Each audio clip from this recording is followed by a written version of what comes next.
جب انسان مرنے لگتا ہے، جب انسان کو موت آتی ہے، جب انسان دنیا سے جانے لگتا ہے، تو اس وقت تو اس کے پاس 5 فرشتے آتے ہیں، اور 5 فرشتے مختلف انداز میں اس سے گفتگو کرتے ہیں، مختلف مراحل پر اس سے مخاطب ہوتے ہیں، اس سے بات کرتے ہیں۔ آئیے وہ 5 فرشتوں کی صدا کیا ہے میں آپ کے سامنے حدیث پاک کی روشنی میں پیش کرتا ہوں، ذرا توجہ کرنا۔ یاد رکھو میرے بھائی، دنیا میں کون رہا جو ہم رہیں گے؟ یہ دنیا سرائے فانی ہے، جگہ جی لگانے کی دنیا نہیں ہے، یہ عبرت کی جا ہے، تماشا نہیں ہے۔ جوانی کے غرور اور گھمنڈ میں خدا کے غضب کو چیلنج کرنے والوں، جوانی کے نشے میں خدا کے دین کو پیٹ کے پیچھے ڈالنے والوں، ایک وقت وہ آئے گا جب موت کی تلوار جو انسان کے سر پہ لٹک رہی ہے، انسان کی روح اور جسم میں وہ جدائی پیدا کرنے کے لیے آئے گی۔ اس وقت رونا ہوگا، اس وقت پچھتانا ہوگا، موت سے کوئی نہیں بچ سکتا۔ میرا اللہ فرماتا ہے اینما تکونوا یدرککم الموت ولو کنتم فی بروج مشیدہ، اگر مضبوط قلعوں میں جا کر کے چھپ جاؤ گے تو وہاں بھی تمہیں موت آ کر کے رہے گی۔ اللہ اکبر، موت نے آنا ہے، ہم نے آخرت کو بھلا دیا، آخرت کو فراموش کیا، اسی لیے گناہ پر جری ہو گئے، جھوٹ بولتے ہیں، جھوٹ کو گناہ بھی نہیں سمجھتے، جرائم کرتے ہیں، جرائم کو گناہ بھی نہیں سمجھتے۔ آئیے اللہ کے رسول صلی اللہ علیہ وآلہ وسلم کا فرمان سنیے اور سوچئے ہمیں کس گھاٹی سے گزرنا ہے، کس منزل سے گزرنا ہے جسے موت کہتے ہیں۔ موت وہ کیسی گھاٹی ہے، وہ کیسی گھاٹی ہے، اس کا حال کیا ہے؟ آئیے پہلے تو میں آپ کے سامنے یہ عرض کروں کہ موت آتی کیسے ہے، موت کیسے آتی ہے۔ لوگ سمجھتے ہیں انسان بستر پہ پڑا بڑا ہی سکون سے مر رہا ہے۔ میرے بھائیو اللہ اکبر، اتنے سکون سے انسان نہیں جاتا جتنے سکون سے وہ بستر پہ پڑا رہتا ہے۔ یہ اللہ کی حکمت ہے، ہاتھوں سے، پیروں سے، زبان سے میرا اللہ طاقت چھین لیتا ہے۔ اگر اللہ لوگوں کی طاقت ہاتھ پیر کی نہ چھینے تو جب جانور ذبح ہوتا ہے تو وہ کس طرح تڑپتا ہے، اس سے زیادہ انسان تڑپے۔ حدیث پاک کا مفہوم ہے اگر انسان کی طاقت نہ چھینی جائے مرتے وقت تو انسان جنگلوں میں پاگلوں کی طرح پھرتا رہے، دوڑتا پھرے۔ انسان کی کیفیت یہ ہو، آؤ ذرا جس گھاٹی سے گزرنا ہے جسے موت کہتے ہیں، مسلمان ہو کر بھی دین کو پیٹ کے پیچھے ڈالا ہے، مسلمان ہو کر بھی اللہ کے دین کو بھلا دیا ہے، مسلمان ہو کر بھی آخرت کو فراموش کر دیا ہے۔ آؤ آؤ اللہ اکبر۔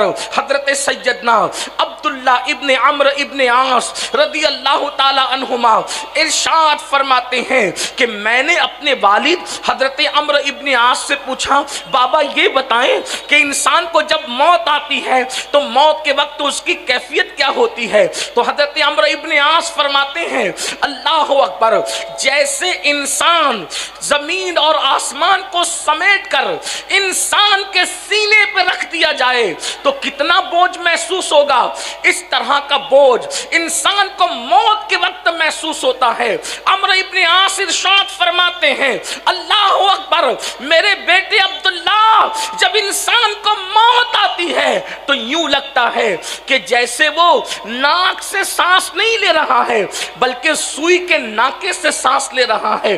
انسان کی کیفیت یہ ہوتی ہے۔ اور پھر فرماتے ہیں میرے بیٹے عبداللہ تو موت کی کیفیت پوچھ رہا ہے، اگر کسی انسان کے پیٹ میں ببول کا درخت اگا دیا جائے اور اس کو نیچے سے کوئی طاقتور انسان کھینچے تو اس وقت انسان کی کیفیت کیا ہوگی؟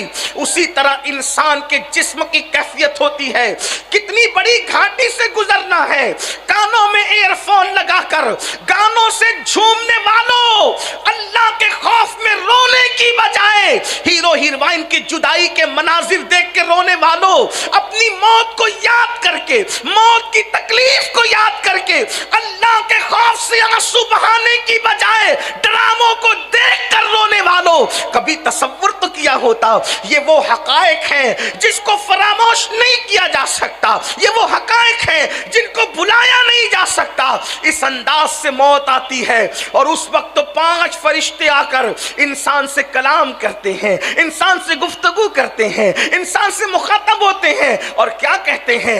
آئیے اللہ کے رسول مصطفیٰ کریم رؤوف الرحیم غیب داں نبی صلی اللہ علیہ وآلہ وسلم ارشاد فرماتے ہیں، حدیث پاک کا مفہوم ہے، اس حدیث کو لکھا ہے علامہ ابن الجوزی رضی اللہ تعالیٰ عنہ نے۔ آقا ارشاد فرماتے ہیں کہ جب انسان کی روح اس کے حلق میں اٹکتی ہے، اللہ کے رسول فرما رہے ہیں، علامہ ابن الجوزی لکھ رہے ہیں، اللہ اکبر، میری قوم کے جوانوں ذرا تصور کرو، اللہ کے سچے رسول خاتم النبیین صادق و مصدوق صلی اللہ علیہ وآلہ وسلم فرماتے ہیں جب انسان کے حلق میں اس کی روح اٹکتی ہے تو پہلا فرشتہ آ کر اس سے گفتگو کرتا ہے، اس سے کلام کرتا ہے۔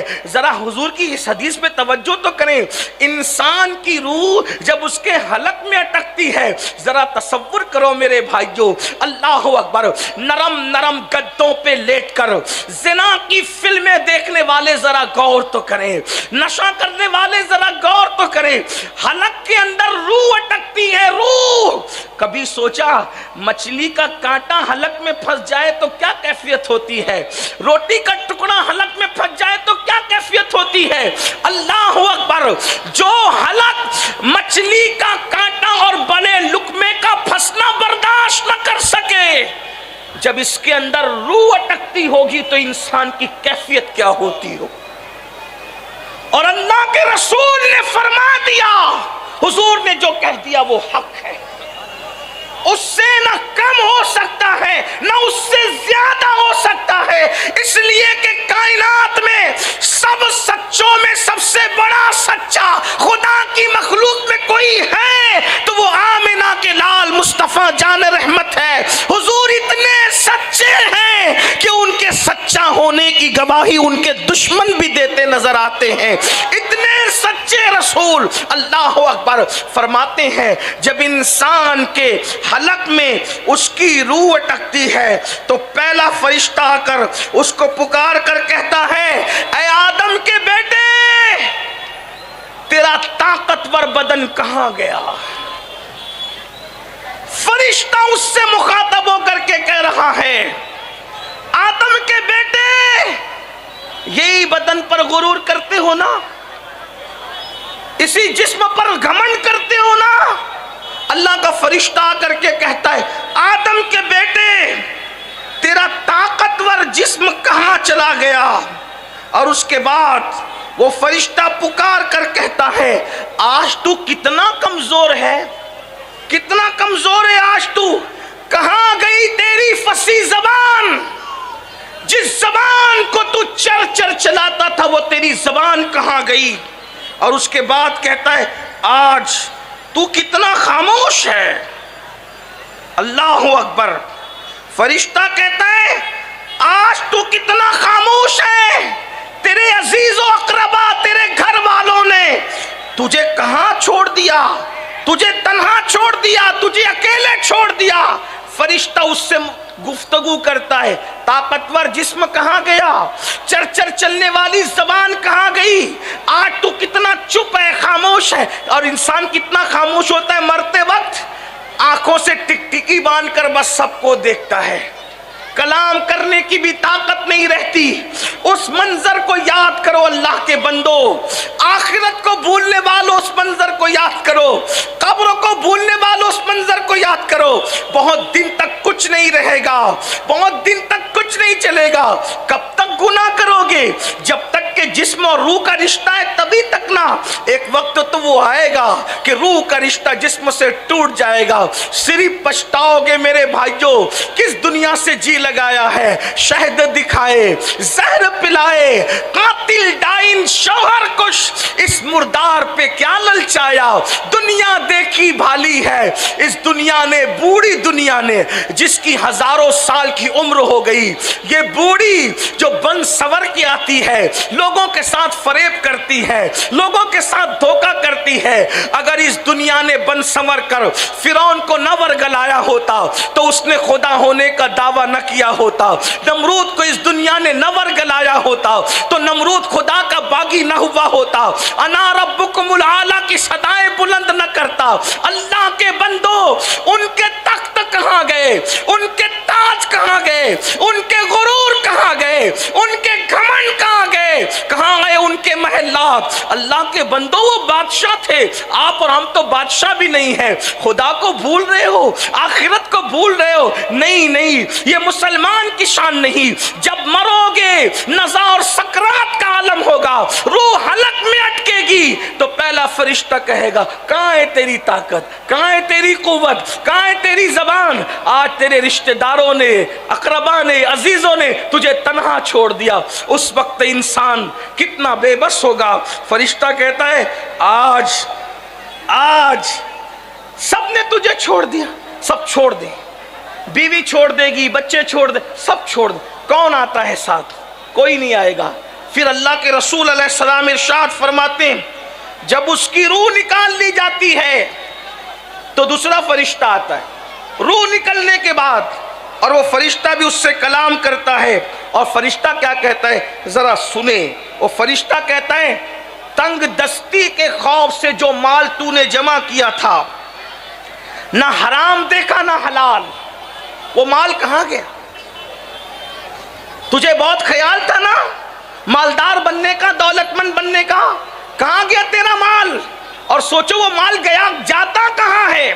ادھر انسان مرا، ادھر بہویں پلان کرتی ہے کہ ہمارے حصے میں کتنا آئے گا، میرے شوہر کے حصے میں کتنا، بیٹے پلان کرتے ہیں، داماد پلان کرتے ہیں۔ بھائیوں سوچو تو صحیح، آج کے دور میں تو جیتے جی اولاد کام نہیں آ رہی ہے، مرنے کے بعد کون مغفرت کی دعا کرے گا؟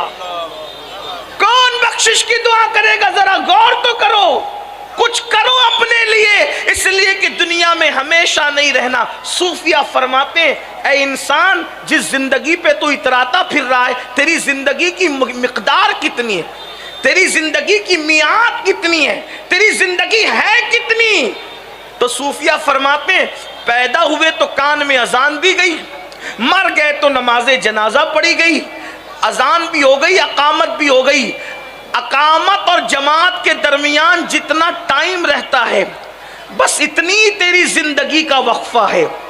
اب اتنی چھوٹی سی زندگی میں چاہے تو اللہ کو راضی کر کے جنتی ہو جا یا خدا کو ناراض کر کے جہنمی ہو جا، کیا چاہتے ہو؟